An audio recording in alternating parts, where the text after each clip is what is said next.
All right, the water for that. All right, family. We're back for another lesson that the Most High has bestowed upon me. Continuing with Bible Boot Camp. This is part two, and last week we finished off talking about the purpose of the Messiah, and the last slide I believe was Ephesians 2, and talking about the reconciliation of all 12 tribes.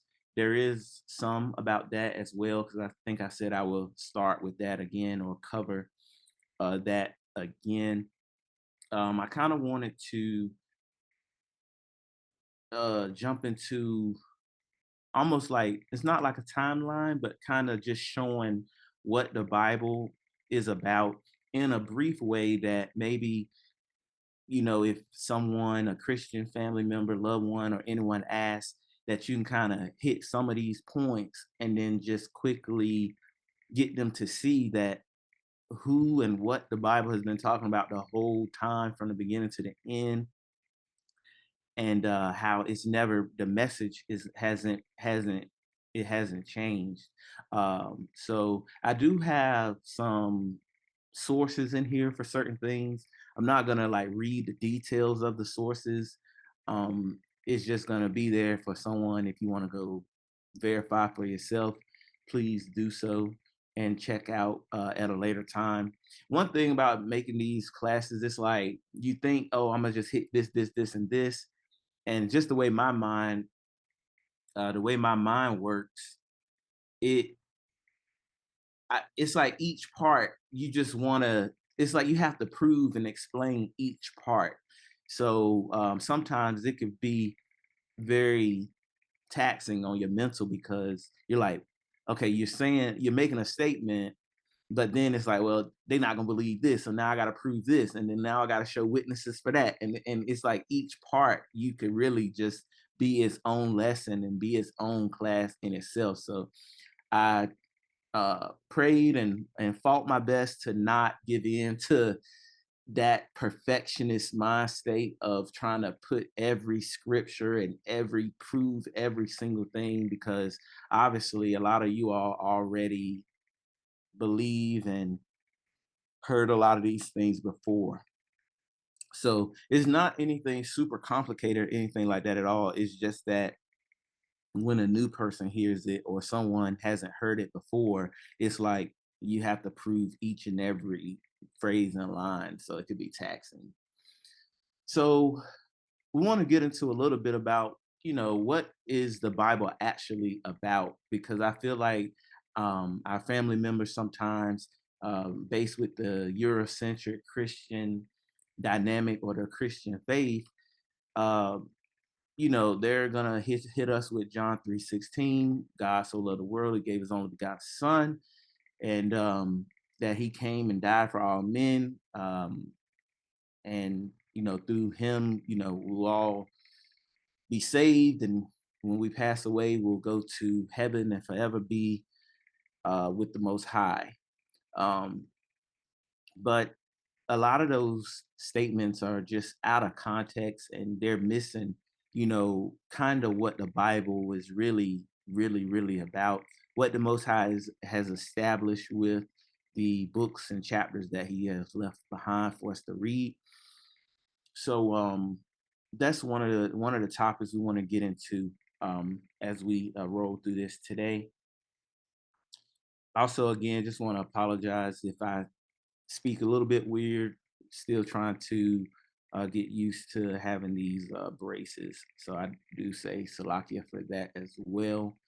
Um, but the Bible really, one of the best ways I can sum it up is about the covenant relationship between Yahweh and His people. The covenant relationship between Yahweh and His people, and we read part of the covenant that the Most High gave out of Deuteronomy 28 in the blessings and the curses, and what He'll do for us if we shall obey and keep His word, and what He'll do for us if we don't keep His word. Um, and the Most High has made um reaffirmed and affirmed his message and his covenant with his people throughout the whole entire Bible. So if someone asks you about this, you can begin to explain it about the covenant relationship and narrow it down. Obviously, starting with our forefather Abraham, and just hitting some of these points. All of these things are things that we've gone over um, at some point, but trying to kind of give us like a straightforward message here. So the Most High gave a promise to our forefather Abraham in Genesis chapter 15, and I'm just going to read verse 18. In verse 18, it just says that in the same day, Yahweh made a covenant with Abram, saying, "Unto your seed have I given this land, from the river of Egypt unto the great river of Euphrates." And obviously, if you go back into Genesis 15 and read the whole thing, you can see the process that the Most High did with between him and Abraham. As he laid him down, he put him to sleep, put him to rest, as he came through and all the animals were parted, saying that the Most High, if he didn't keep his word, he would destroy even his own self. So that's very, very powerful covenant that he made between himself and our forefather Abraham. But the Most High is very, very direct and very purposeful with his messaging and who his messaging is for. So he passed his message down from Abraham to Abraham's son Isaac. And you can find that in Genesis chapter 26. And I'll read verse 1 through 5 for context. Verse 1 through 5. Verse 1 through 5 for context. It says, "And there was a famine in the land, beside the first famine that was in the days of Abraham. And Isaac, Yatazak, went into Abimelech, king of the Philistines, unto Gerar. And Yahweh appeared unto him and said, Go not down into Egypt, dwell in the land which I shall tell thee of. Sojourn in this land, and I will be with thee, and I will bless thee. And for unto thee and unto thy seed I will give all these countries, and I will perform the oath which I swore unto your father, unto Abraham your father. And I will make your seed multiply as the stars of heaven, and will give unto your seed all these countries, and in your seed shall all the nations of the earth be blessed." So with that, a lot of people always refer back to Father Abraham, which is understandable. But if you follow the timeline, if you follow the path, the Most High is narrowing this thing down because Abraham had more than one son. So he's coming back to Isaac and saying, Hey, I made this promise with your father, but now I'm reaffirming this promise with you and letting you know that in your seed, because they always used in Abraham's seed shall all the nations of the world be blessed, which is true. But the Most High is even narrowing that thing down even more and saying in Isaac's seed, then all of the nations of the earth shall be blessed, right? And he said, it's because that Abraham obeyed my voice, kept my charge, my commandments, my statutes, and my laws. So learning something on the way to learning something. Um, if you ever hear your family member, friend, Christian, or anyone say, well, no one can keep the commandments, and no one has or no one can keep the commandments. One witness to that you can show them is Genesis 26:5, that the Most High said that Abraham obeyed his voice, kept his charge, kept his commandments, his laws, and his statutes. So all praises for that witness as well. Um, and it continues. The Most High narrows this thing down even more, and this is the last one here. He goes unto Jacob, and once again, the Most High is being gracious, and he is reaffirming who his covenant is with. He's narrowing it down and reaffirming and re-promising and strengthening Jacob. So starting at Genesis 28 and 13, it says, "And behold, Yahweh stood above it and said, I am Yahweh, the power or God of Abraham your father, the power, the God or Elohim of Isaac, Yatazak. The land whereupon you liest, to you will I give it, to Jacob, and your seed shall be as the dust of the Aratazah, the earth, and you shall spread abroad to the west and to the east and to the north and to the south.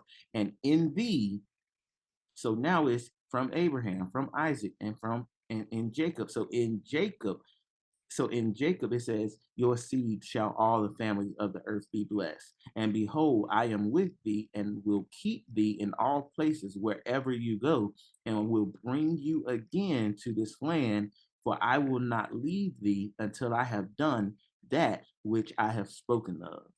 So the Most High is establishing, affirming, reaffirming, and strengthening his covenant relationship between himself and his people.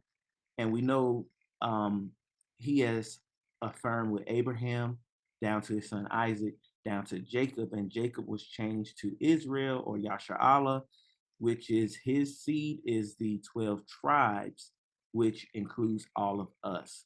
So for this slide right here, did anyone have any questions, comments about what we just went over?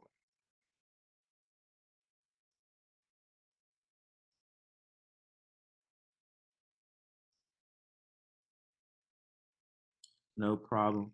Continuing on from that point, um, one of the key factors and figures that we get into in the book of Exodus is about Moses, Mashah, and the 12 tribes, which again, this is all a part of Jacob's seed, and so on and so forth, going back to Abraham.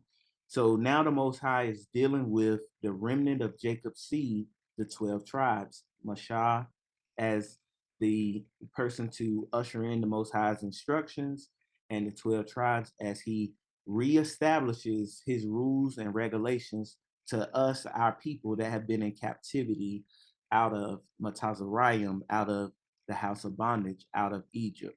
So we got Exodus chapter 19 here, and we're just going to read 5 and 6.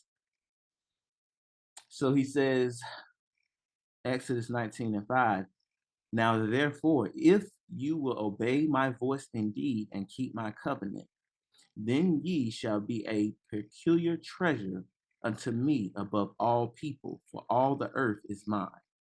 And you shall be unto me a kingdom of priests and a holy nation. These are the words which you shall speak unto the children of Yasharallah." So the Most High is hitting us again with, if you do this, I will do that. So there's a clause and a stipulation that we have to obey and adhere to. And when we go one chapter over, you go to Exodus 20, and the Most High is giving us the instructions and the things that He wants us to do um, with His 10 Commandments, and then we go on to explain all of the Most High's ways from there. But since this is the Shabbat that the Most High has given us, we do like to rehearse the Most High, the Most High's commandments that He gave with Mashah. So I'll just read the first half of the first part of this. I think it's like 1 through 17. Exodus 20 and verse 1. "And Yahweh spake all these words, saying, I am Yahweh your Elohim, which have brought thee out of the land of Matazariam, out of the house of bondage.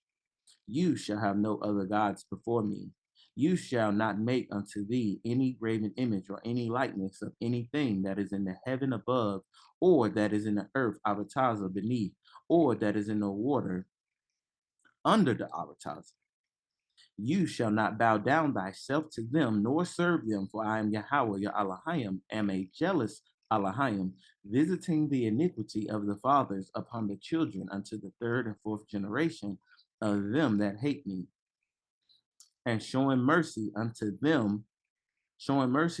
thousands of them that love me and keep my commandments.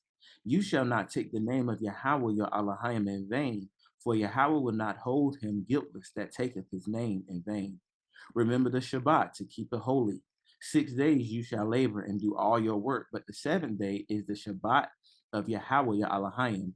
In it thou shalt not do any work, you nor your son, nor your daughter, your manservant, nor your maidservant, nor your cattle, nor the stranger that is within your gates.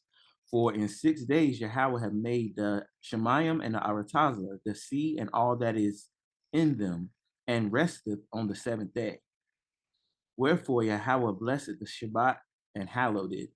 Honor your father and your mother, that your days may be long upon the land which Yahweh your Elohim giveth thee. You shall not kill, you shall not commit adultery, you shall not steal, you shall not bear false witness against your neighbor. You shall not covet your neighbor's house, you shall not covet your neighbor's wife, his maidservant, nor his manservant, nor his ox, nor his donkey, nor anything that is his neighbor's. And we know that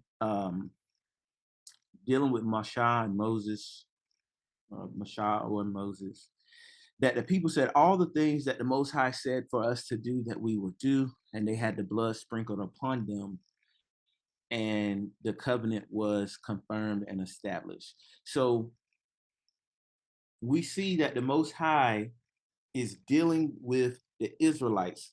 He has a covenant relationship between him and his people. That's starting at the beginning of the book, the Bible that they so-called read. And as we're continuing to move on, we can see if that ever shifted or changed, which, obviously the answer is it has not. So jumping from that point, skipping through,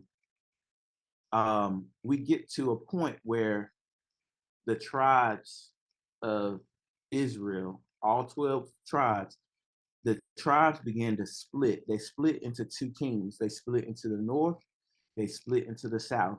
The south contained mostly Judah, some Benjamin, some Levi, and the north contained the great number of the 10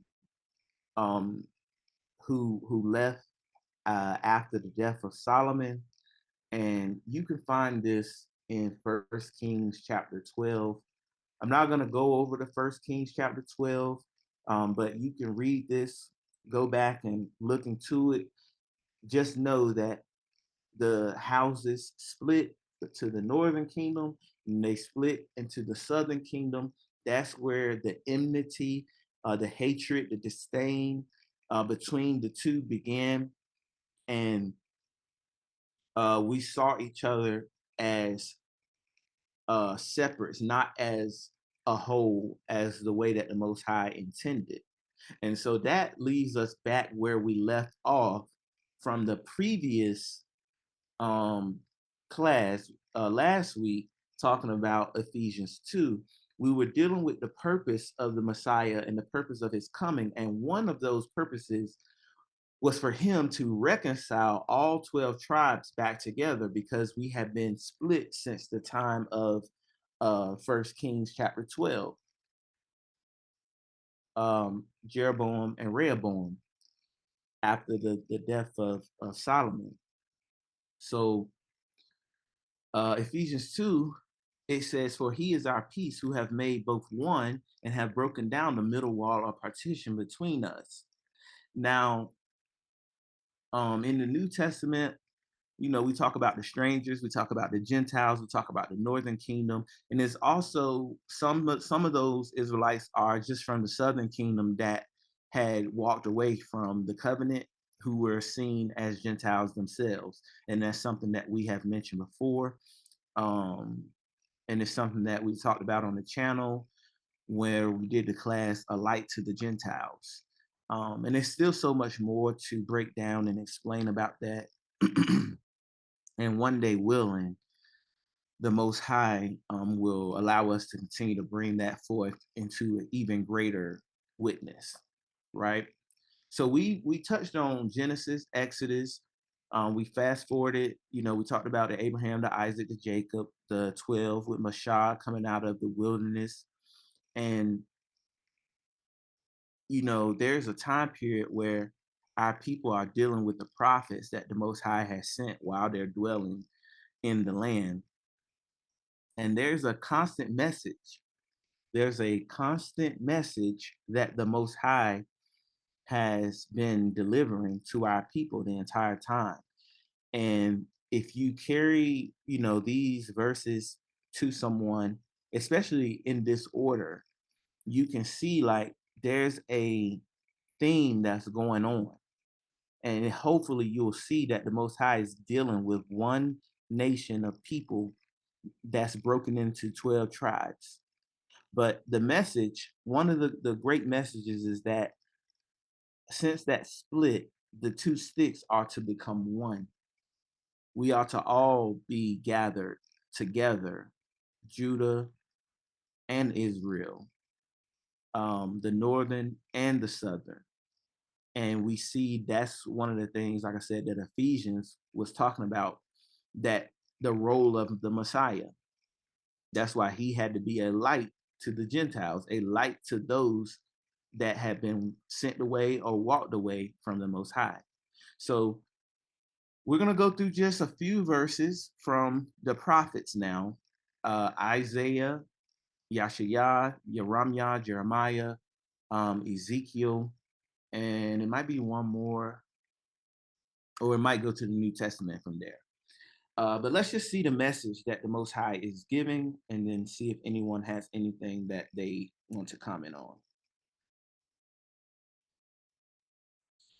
So Isaiah chapter 11, verse 11 and through 13. Let me help this person.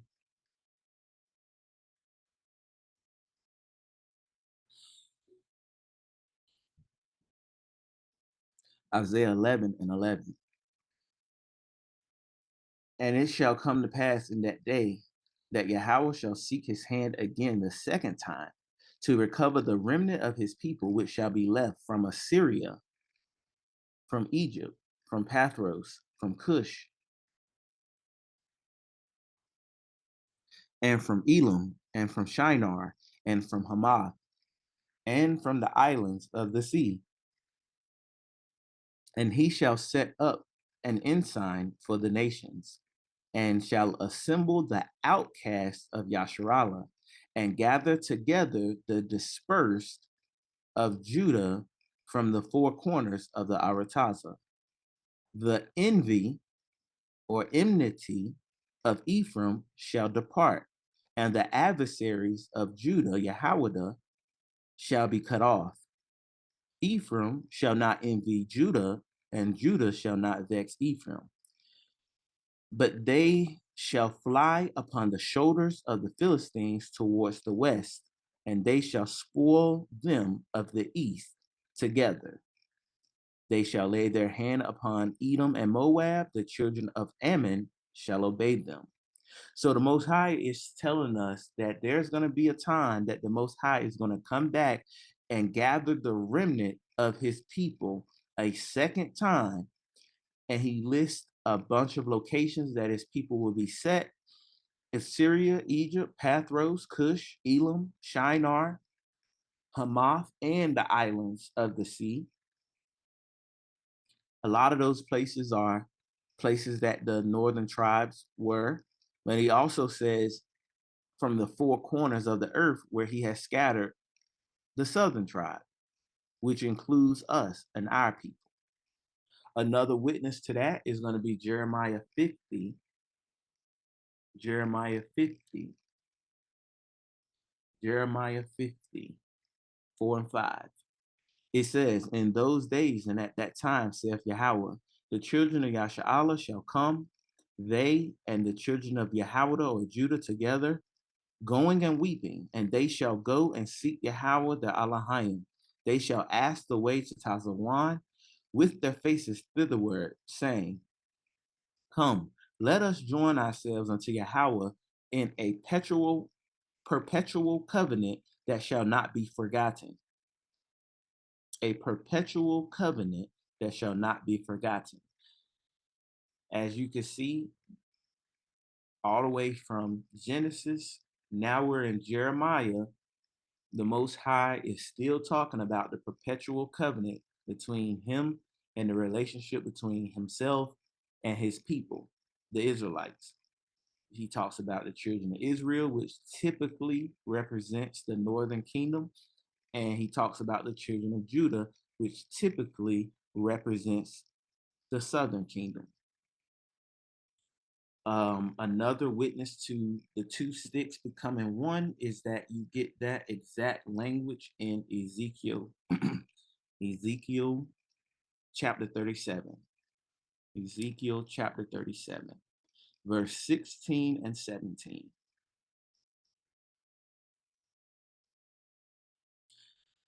It says, the word of Yahweh came again unto me, saying, moreover, you, son of man, take you one stick and write upon it for Judah and the children of Yasharallah and his companions. And then take another stick and write upon it for Yahweh Joseph, the stick of Ephraim, and for all the house of Israel, his companions, and join them one to another into one stick, that they may become one in thine hand. So the Most High is letting us know that his purpose and his goal in dealing with his people after the split is to regather them as all 12 tribes. Two sticks become one. Neither one of us shall vex or have enmity against the other. He's not talking about all the other nations of the world. He's not dealing or concerned with them, as you can see just from the scriptures we have read ourselves. But the two sticks becoming one, and he's reconfirming it, restating it from prophet to prophet to prophet, the same way that he did from Abraham, Isaac, Jacob, Moses, etc., etc., etc. So hopefully you guys are seeing that. We got one more verse that covers this, and there's plenty more. But like I said, I did my best to not fight, not to try to be a perfectionist, and hopefully you guys can seek these things out. But hopefully this is a good, simple, easy to understand way that you could bring some scriptures to someone and help them without it being super deep or super complicated. So the last verse on this matter is when we get to the New Testament. Obviously, we know that the Christians hold the New Testament in the highest esteem. But when you put everything in context, you get to see that the messaging hasn't changed. The messaging has been the same the whole time. And that's why I stress so much for a new person or a person who's still trying to gather the whole picture. Is you have to read it from the beginning. You can't start a book or a movie in the middle and think that you're going to have the understanding. If you were building those building blocks or foundation blocks from the beginning, now you're building a solid foundation for your house to rest upon. So when you hear certain things about the faith, you won't be easily shaken. When the wind gets to blowing, your house will be sturdy because you're built on a solid foundation. So you can show these verses to someone, and they have to more so answer you than us always answering them. So John chapter 11, verse 51 and 52.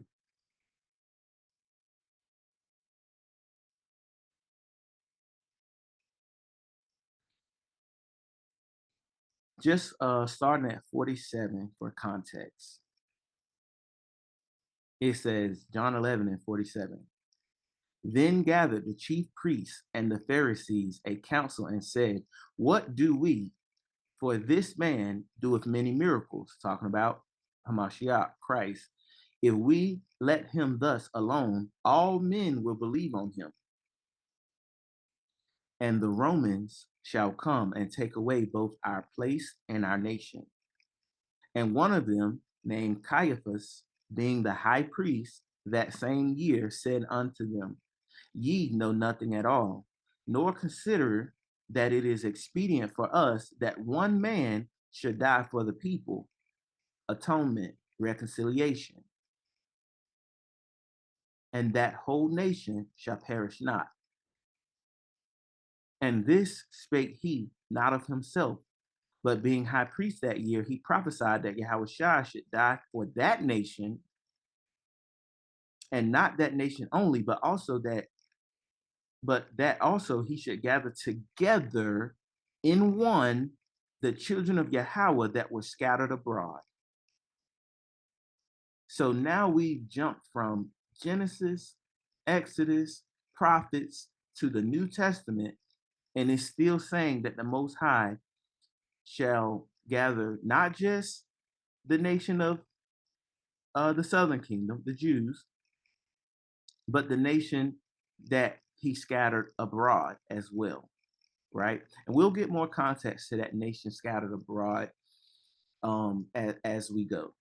So before we go any further, with everything that's been said, did anyone want to unmute and have a comment or anything they would like to say?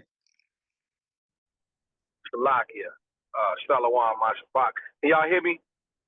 Can I be heard? All right, yes, sir. I just want to say, man, all praise to the Most High. This is an on-time message, man. This is an on-time, great review, because this is just one of the biggest rebuttals that you have when you're out here, not necessarily, debating, but it's a lot. I see this a lot on online. It's either, they're always talking about how we're so concerned on color, or, they always like to say, well, God, you know what I'm saying, he loves everybody. Everybody's included. This new covenant is for everybody. And it was something this week that was really vexing my spirit, not in the sense that, I understand about the righteous stranger being joined to us and being joined to our hip and all that other stuff. But as far as just the word just being taken, his covenant being taken out of context, there was never, I was just doing some studying on this. Like, it was never necessarily a new covenant. And the new covenant that they're always referring to is Jeremiah.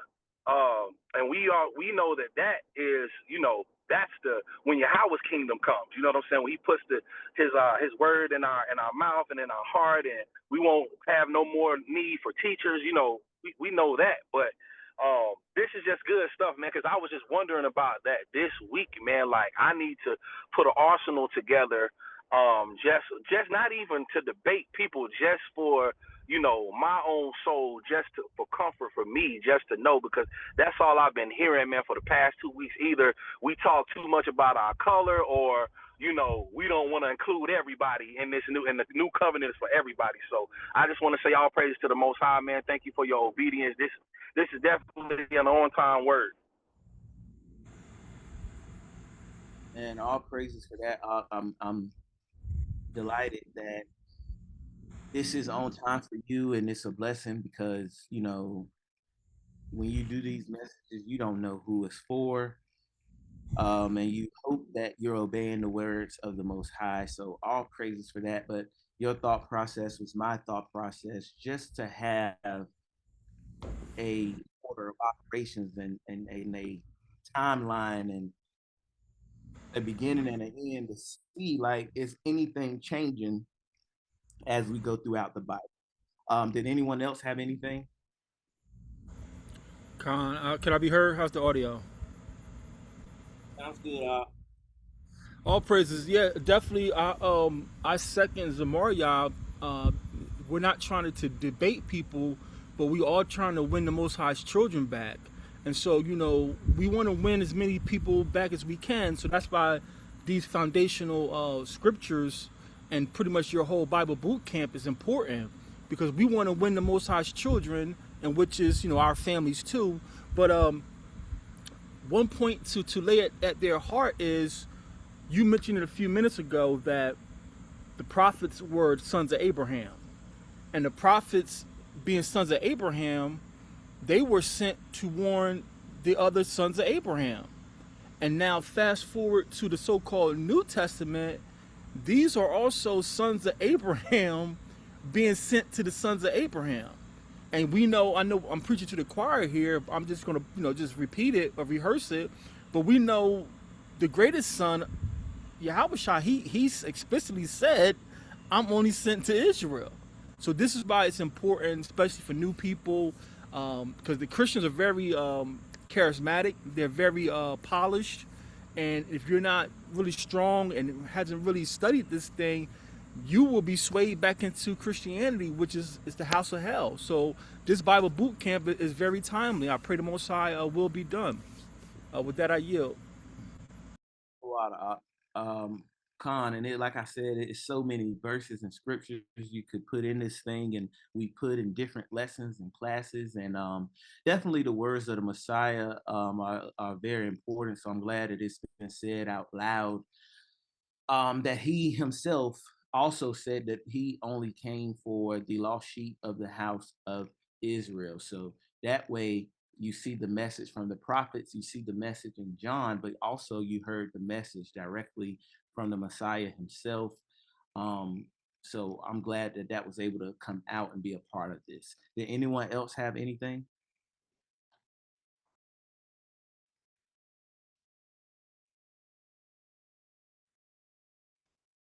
All right, all praises. Just a quick sidebar to Zamaria. When they talk about us talking about our flesh, our skin color, who we are as a people, just something to strengthen you. Um, you can always go to Romans chapter 9 and read the words that are written here. And it says in verse 3, for I could wish, this is Shawal, Paul, for I could wish that myself were accursed from Christ for my brethren, my kinsmen, according to the flesh. So he's talking about his skin color, his flesh, who he is, what he looks like, who are Israelites, to whom pertaineth the adoption and the glory and the covenants and the giving of the law and the service of Yahweh and the promises, whose are the fathers, and of whom concerning the flesh Christ came, who is over all, Yahweh bless forever. Amen or Amen. So he's literally saying Christ came concerning the flesh of our people and his people. So you can use that to strengthen yourself or to show the people that no, it's not just about, oh, if the person's, uh, coffee brown, olive black, uh, Malcolm X red, or uh, you know, high yellow, like we like to say. But who we are as a people and what we look like in our flesh, it is important. And Christ came for that, and Christ came for us. So use that, strengthen yourself, and be a witness to the people that you converse with. So all praise for that. Salakia, you said that was Romans 9. Yep, Romans 9 and verse 5 jumps right into that, but you can really just start right at the top and read on down.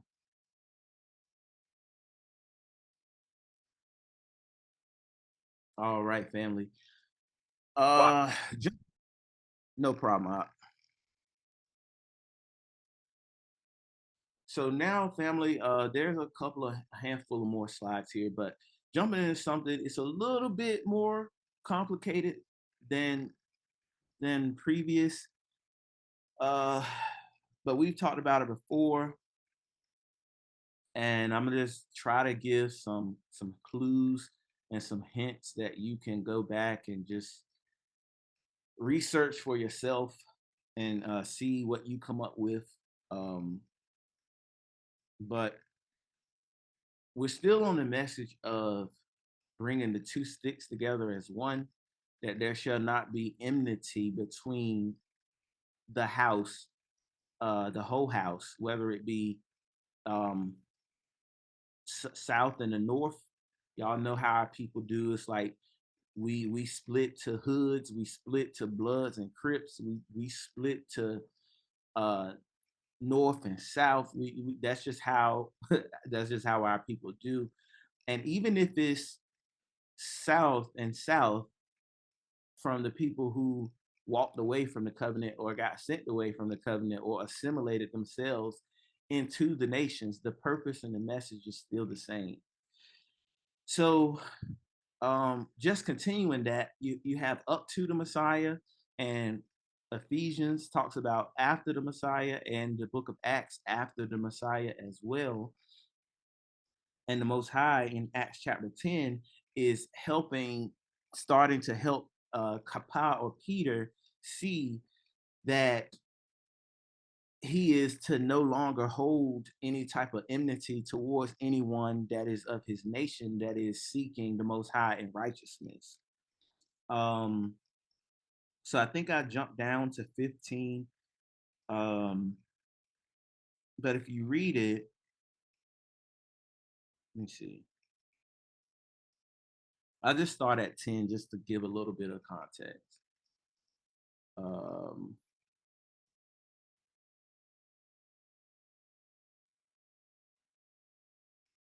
Khan, and just real quick, Ox said, remember, if you are trying to win the loss, just use the plumb line, which talks about giving 2 to 3 witnesses. Is it something that agrees with Moses? Search through the scriptures and use the scriptures to interpret, as there should be no private interpretation. Did Christ say it or speak about it as well? Um, and if you see some things that's in the New Testament, um, can you find equivalent words in the Old? Excuse me. So that is very important. And that's why you see that at each topic I try to give, 2 to 3 to 4 scriptures or witnesses, accounts, and different things of that nature, to just follow this plumb line and to continue to let the scriptures agree with each other. So in Acts chapter 10, verse 10, it says, and he became very hungry. Let me see. Okay, so verse 9. On the morrow, as they went on their journey and drew nigh unto the city, Peter went up upon the housetop to pray about the 6th hour, and he became very hungry and would have eaten, but while they made ready, he fell into a trance and saw the Shemayim open, and a certain vessel descending upon him, as it had been a great sheet knit at the 4 corners and let down to the arataza, wherein were all manner of 4-footed beasts upon the arataza, and wild beasts, and creeping things, and fowls of the air. If you've seen beasts in comparison, like if you go back to the beginning, if you go back to things like Daniel, a lot of times beasts are used to compare kingdoms, nations, and people. And a voice came to him and said, rise, Peter, kill and eat. But Peter said, not so, Adonai, for I have never eaten anything that is common or unclean. So we're not to eat anything that dies of itself, and we're not to eat anything that the Most High has deemed unclean. So Peter is letting him know that I have not eaten anything that is common or unclean. Common is just an English word there. Didn't take the time to break it down. Like I said, each thing we could really just break down every time we make a statement. But verse 15, it says, and the voice spake to him again the second time and said, what Yahweh have cleansed, that call not thou common. So Peter was given the Most High that, he was talking about the food. The Most High was trying to let him know that he's talking about the people itself. And when we go down to verse 28, you can see it says, and he said unto them, ye know how that is unlawful, an unlawful thing for a man that is a Jew to keep company or to come unto one of another nation.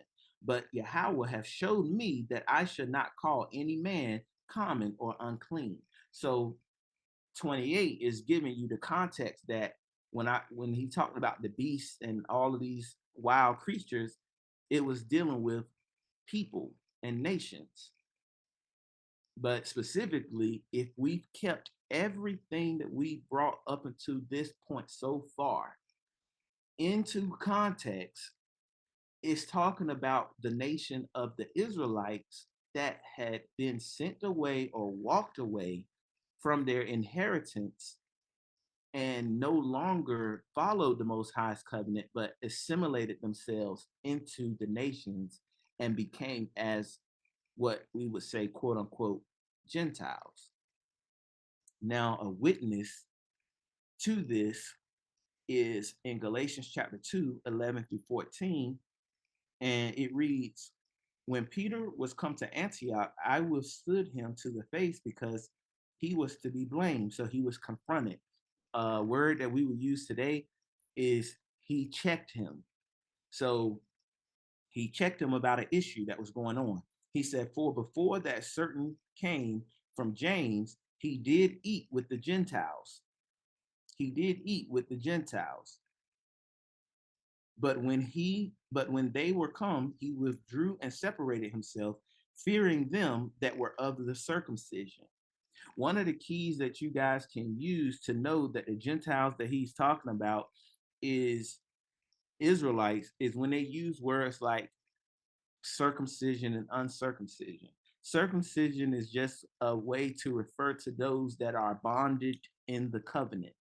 Bonded in the covenant. As we know, all men shall be circumcised. So that is a clue. And then it says, and the other Jews disassembled likewise with him, insomuch that Barnabas also was carried away with their dissimulation. But when I saw that they walked not uprightly according to the truth of the gospel, I said unto Peter before them all, if thou be a Jew, livest after the manner of the Gentiles, and not do as the Jews do, why compellest thou the Gentiles to live as do the Jews? So this is just a witness that there was an issue like Ephesians is talking about, like Acts is talking about, that there was enmity between the tribes of those who remained in the covenant and in the land and those who did not. Real quick, Tazabah Abijah, did you want to add any context to that or help um, add anything to that at all? You felt my spirit. Um, yeah, because this Cornelius, this Acts 10 is still making its rounds on social media about the who is Cornelius. Was he an Israelite or a Gentile? And this is important because the Christians use Acts 10 to prove that it doesn't matter about being an Israelite because Cornelius' prayers was heard and Cornelius was a Gentile. And if you stop on the surface, that makes sense. But when we go deeper into the history, we can verify that Cornelius cannot be a Gentile. Cornelius is Let a me pause okay. I one don't want second. to. Let, Okay, let me pause. So then you can do this after we show this then, because this is gonna go okay, right with what I want you to okay. All say it, but praise, all praises, all move this praises. to it. So real quick, family, as he comes back and adds the context to what I'm trying to show you all. So it talks about Cornelius, and I'm gonna just stick with some of the highlights here. Well, let me just read verse 1 and verse 22, just to be a little more thorough. Verse 1 and 22. Verse 1, right? All right. So verse 1. There was a certain man in Caesarea called Cornelius, a centurion of the band called the Italian band, a devout man, and one that feared Yahweh with all his house, which gave much alms to the people and prayed to Yahweh always. So I'm going to stop right there. So some of the key notes there, or let me go to 22. Let me slow down and go to 22. 22 says, and they said, Cornelius, the centurion, a just man and one that feared Yahweh and of good report among all the nations of the Jews, was warned from Yahweh and by the set apart angel to send for thee into his house and to hear words of thee. So just going to point out some key points as Marah will come back and give us the big totality and explanation of this thing. Um, it says that he is a just man, righteous. What determines your righteousness? How would he know how to be just? Or why would the writer say he was just based on what? If he was someone that was of another nation, they had no way to be considered righteous or just. Why would you fear another nation's God if you have that nation in subjection? So those are things that I want you to think about as we go through. So here on the screen, I have some notes. A centurion is considered a commander of at least 80 men. Obviously, in our time, we know that century refers to 100. But there was a time period that they called the Principate period of Rome, that it was considered at least 80 men or more. 80 men at least or more. It says he was of the Italian band. That is a Roman military cohort, which is a Roman group of soldiers or fighters who fight on behalf of the Roman Empire. Then it says he was devout and feared God, or Yahweh, with all his house. And I just explained that part. And before I pass it back to Tazabah, these are witnesses that you can go back yourself, that I said I wasn't going to go through and read them, but you can go back and see that witnesses that Israelites served in foreign militaries. So the new complete works of Josephus, on page 440, book 13, chapter 10, you can see an example of that. You can see an example of them being in the Greek heads of Greek armies on page 446, book 13, chapter 13. And also every year we read the book of Maccabees.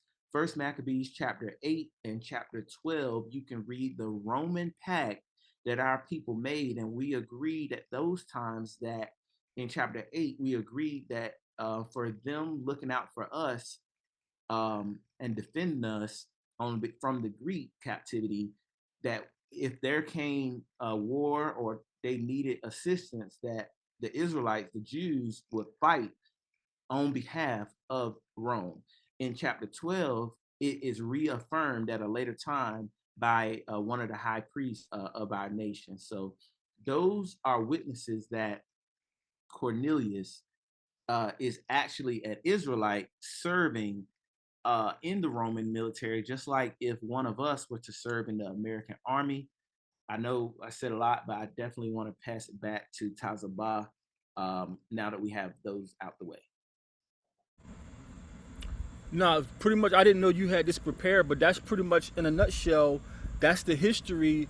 The church doesn't focus on world history, which is that's what the Bible is. The Bible is a big history book, and like he mentioned, Josephus has the records where we had a pact with Rome, and we made a pact with Rome that we would help them fight their wars. So we helped Rome conquer the world, and then it's recorded by Josephus how our elders, once we were at peace, the Rome had conquered another nation, and the nation agreed to be subject to Rome.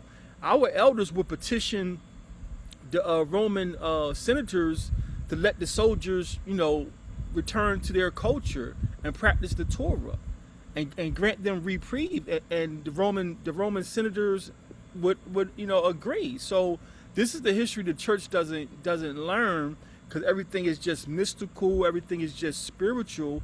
But that's the only thing that makes sense. And to give you some more meat on the bone, we always have to put some witnesses out there. One of the greatest witnesses is Isaiah 63 and 19. Isaiah 63 and 19. And it says, we are thine. We are thine. Thou never bears rule over them. They were not called by thy name.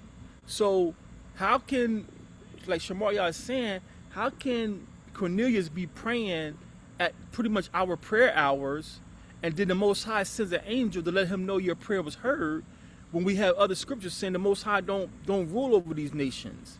A second witness, Amos 5 and 3 or 3 and 5, where it says, out of all the families of the earth, he's only known us. 3 and 5, or is it 5 and 3 and 2. Amos 3 and 2. You only have I known of all the families of the earth. Therefore I will punish you for all your iniquities. This is how we build witnesses to prove what we're saying, and we have to hold everyone's feet to the fire. They cannot provide witnesses that Cornelius is a true Gentile. And then going back to that verse you read in Acts 10, this is very timely, very important. Acts 10, and where Peter say that at? Acts 10 and 22, where he says, you know how it's not that a Jew should go to another nation. Uh, where did Peter say that at? Well, you know it's 22. 22? Yeah. Right, so verse 22, I mean, I'm sorry. 28, talking about 28. 28. Calm. So you have to keep the history at the forefront. 28 says, you know how that it is an unlawful thing for a man that is a Jew to keep company or come unto one of another nation. So if you don't know, Shamaryah mentioned it earlier about the civil break between the north and the south. So the tribe of Judah, we counted everyone as a Gentile. Even if you were an Israelite from the northern kingdom, you were to us a Gentile. So you would be from another nation. That's all that word nation means. And this is the history that the church don't want to take the time to consider. That they just, because it's going to shatter their whole theology. So they just, no, that's your interpretation. That's how you see it. No, we have witnesses. History is proven Cornelius is a scattered Israelite working for the Roman army. And now he's back in Jerusalem, but he just works for the Roman army. This is the history the church don't want to read. With that, I yield.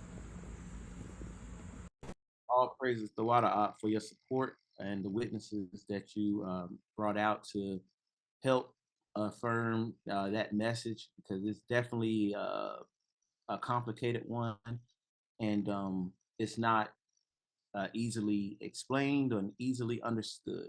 So, family, that is wrapping up the part about that we talked about last week, that I wanted to bring more context to this week. The purpose of the Messiah, reconciling all 12 tribes together, and that Ephesians 2 talked about breaking down the middle wall of partition between us, the tribes itself, also breaking down the wall to give us the ability to come back to the Most High as well. But the acceptance of Cornelius by Peter shows that wall of separation being broken down. And um, the final witness for that, like we gave in John, how he said, not for that nation only of the Jews, but those who have been scattered abroad, that Christ was to atone for. We have James and Peter affirming that in James 1:1 and in 1 Peter 1:1. So just real quick, I will read those, and we're almost here towards the end. So James 1:1, it says, James, a servant of Yah and of Adonai, Master, Jesus the Christ, or Yahweh Shai, to the 12 tribes which are scattered abroad. So those that are scattered, he said, the ones he's writing to that are scattered are the 12 tribes. Word association. Word association. Who are these that are scattered? Abroad, the 12 tribes. And then he says in verse 2, my brothers, my brethren, count it all joy when thy fall into diverse temptations. So he's calling them brothers, he's calling them the 12 tribes, yet those who have been scattered. The last witness for that is 1 Peter 1:1. It says, Peter, an apostle of Jesus the Christ, or Yahweh Shai, to the strangers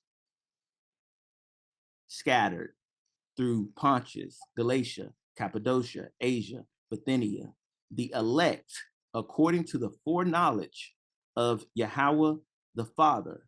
So if they were considered elect according to the foreknowledge is like the thing that was established in the beginning.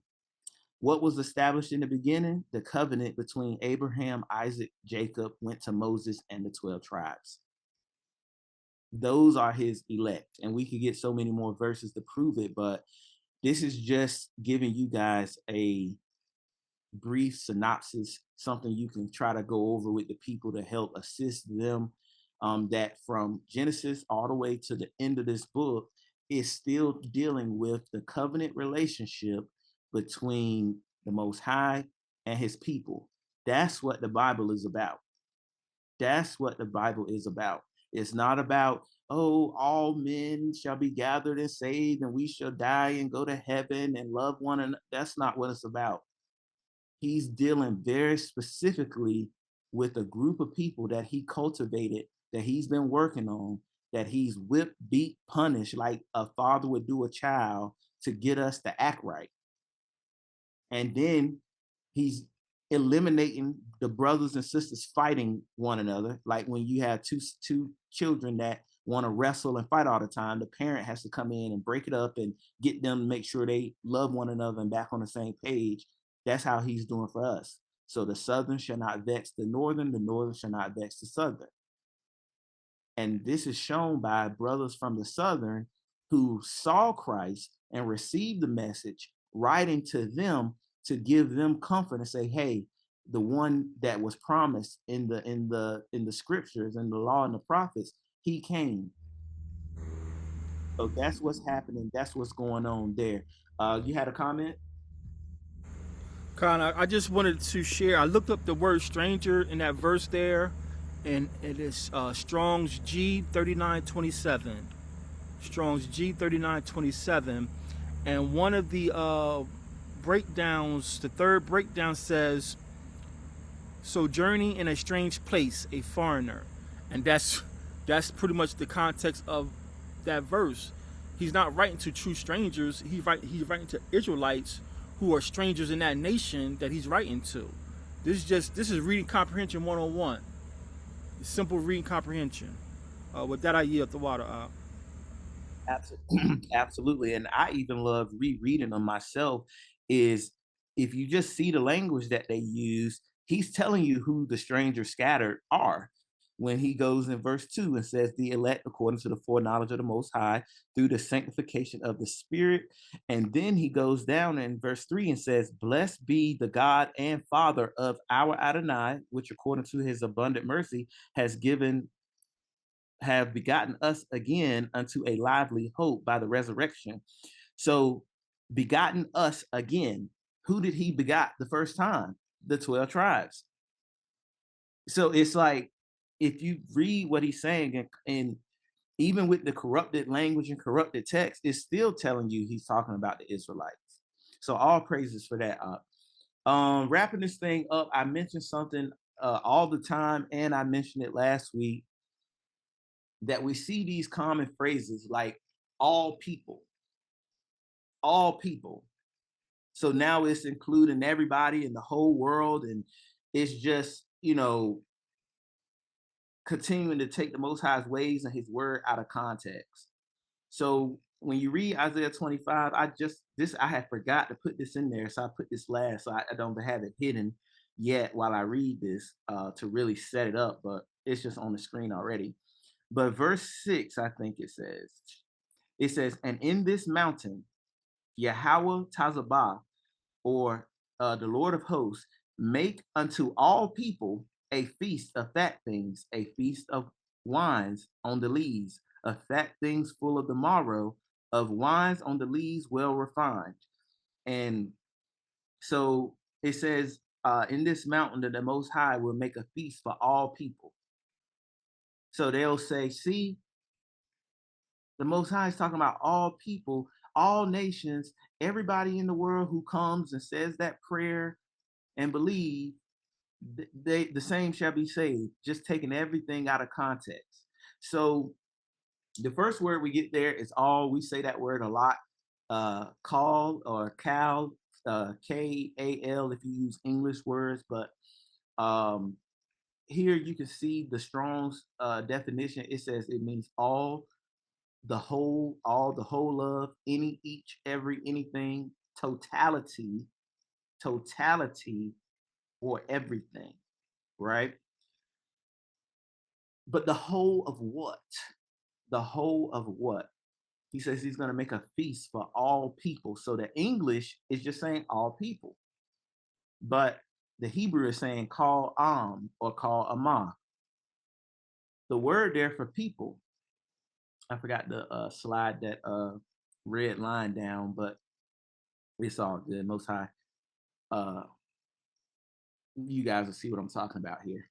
But it says all people. The word there for people is the ox head and the symbol for water or blood. The symbol for water or blood. I didn't put the characters here this time. I just wanted to cover to show y'all when I say those things, and even this whole class today about the strangers, when it says all people, who is it talking about? And when you go down, it says nation, people, people, nation, persons, members of one's people, compatriots, countrymen, so people from the same country, kinsmen or kindred, meaning those related to. Then it goes down and says a people as a congregated unit. There's no such thing as the church. It was the congregation or the called out assembly.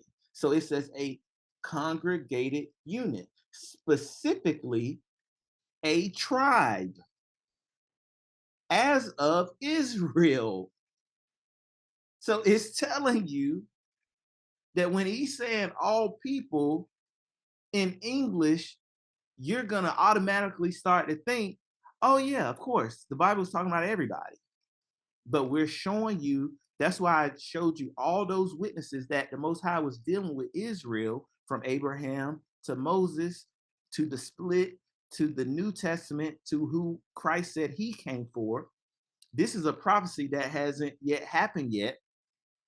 And it's saying that he's going to have a feast upon his mountain, which is Zion, for all people, right? So more details on that. It says that this is very often used of Israel being the people of God. Exactly what we've been saying the whole time. When you go down to 1 in the parentheses, it says of single races or tribes, because we're all the same people, brothers and sisters, between the 12 tribes. We are all children of Jacob. Often of the tribes of Israel. And then it says, even used of the race or family, kindred or relatives. And then it says to be gathered to one's people. Then it even says down at the bottom to be gathered to one's fathers. So when it says all people in Isaiah 25, I'm going to have a feast unto all people on this mountain. He's saying, I'm going to regather the whole nation. I'm going to put the two sticks back together as one. I'm going to regather all 12 tribes. I'm going to regather the whole,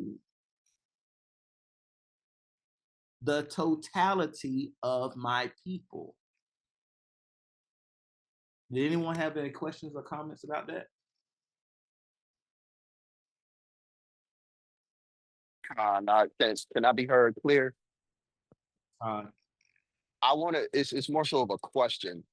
Is this part of the reason why a lot of these Strong's resources get discredited?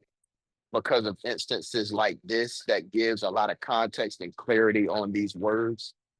I just wanted to ask that because it seems as though when you present a witness like that to some of these more learned, quote unquote, Christian leaders, they'll try to discredit these references that you're using. So I just wanted to ask. ABA YAH, he could probably give a good answer for that too. I would say, to me, it seems that they use this when it benefits them, and then when they don't, they try to discredit, but not fairly or objectively, because to be fair, sometimes we have found, knowing the ancient Hebrew, that they don't always know the full context of certain phrases or certain words, right? So that part is objective and fair. Got to be fair, but not just because of the definition that they have given us, that we can prove or say that when it says all people, it's talking about the Israelites. It's all the other witnesses that we have brought forth from before I even showed this. So that's why, when, like Abijah said, using the plumb line is how you would assort whether or not this lexicon or any lexicon is agreeing with Moses, agreeing with prophecy, agreeing with Christ. And in this case, we have seen that all of these things agree. So I hope that answers your question. And if Abijah wanted to answer, feel free to unmute. God. Kind of right. That's a valid question, and I too experienced where they try to discredit your reference because they're coming from that seminary's school, and they praise the sources and the books they have to purchase. So because one of the most expensive lexicons is called the Hollett for short, and Hollett stands for Hebrew, uh, Aramaic, Old Testament lexicon, and so they praise that one, banking on us not being able to afford it.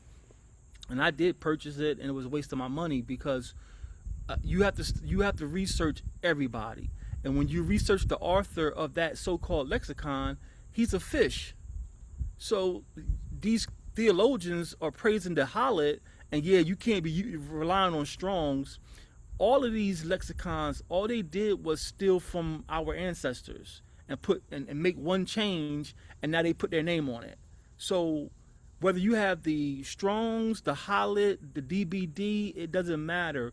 You have to have the spirit of Yah on you, and you have to know the paleo. You have to know those glyphs. If you don't, you're just guessing. So Nariah, you just have to share and just move on, because that's their response for everything. What is Trump blanket response? Fake news, fake news, and that's what the Christians they come with. Oh, that's not authentic. That's not verified.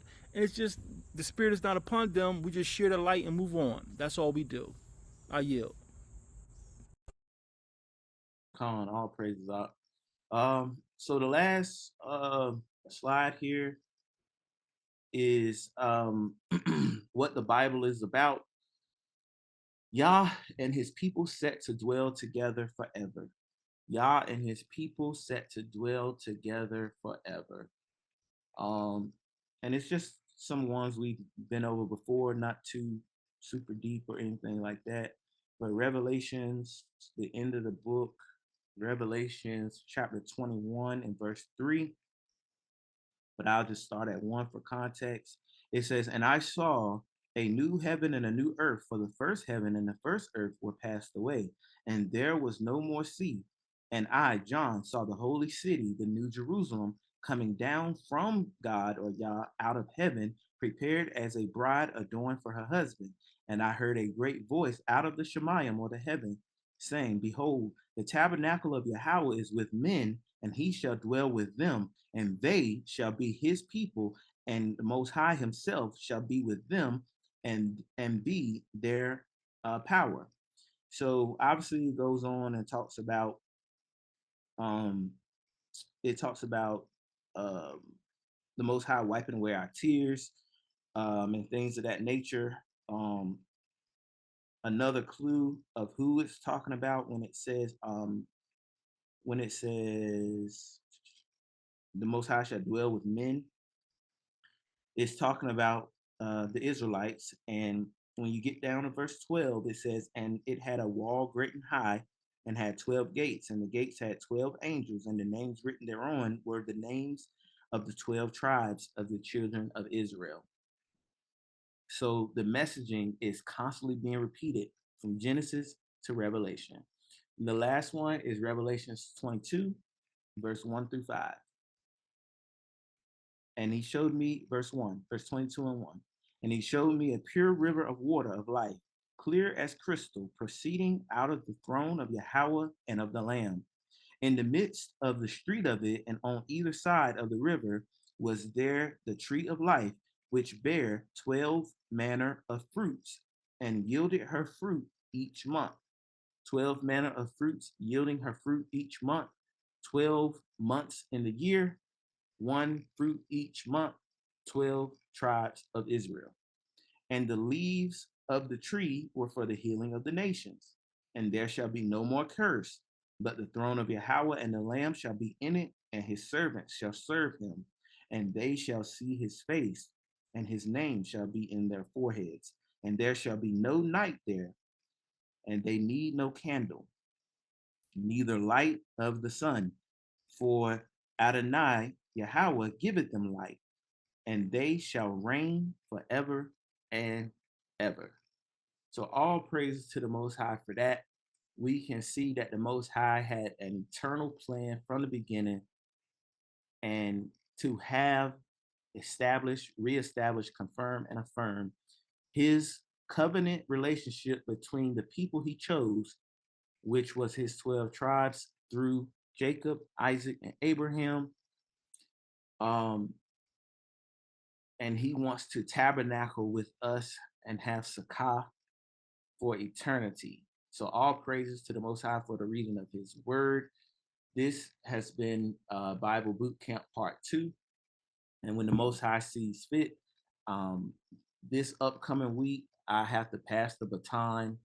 We'll see how, we figure things out from there. But I have to pass the baton for this week. But when the Most High has me come forth, if it's this message, we'll continue. If not, we'll go into something else. I appreciate your time and your attendance. If anyone has any questions or comments, feel free to unmute.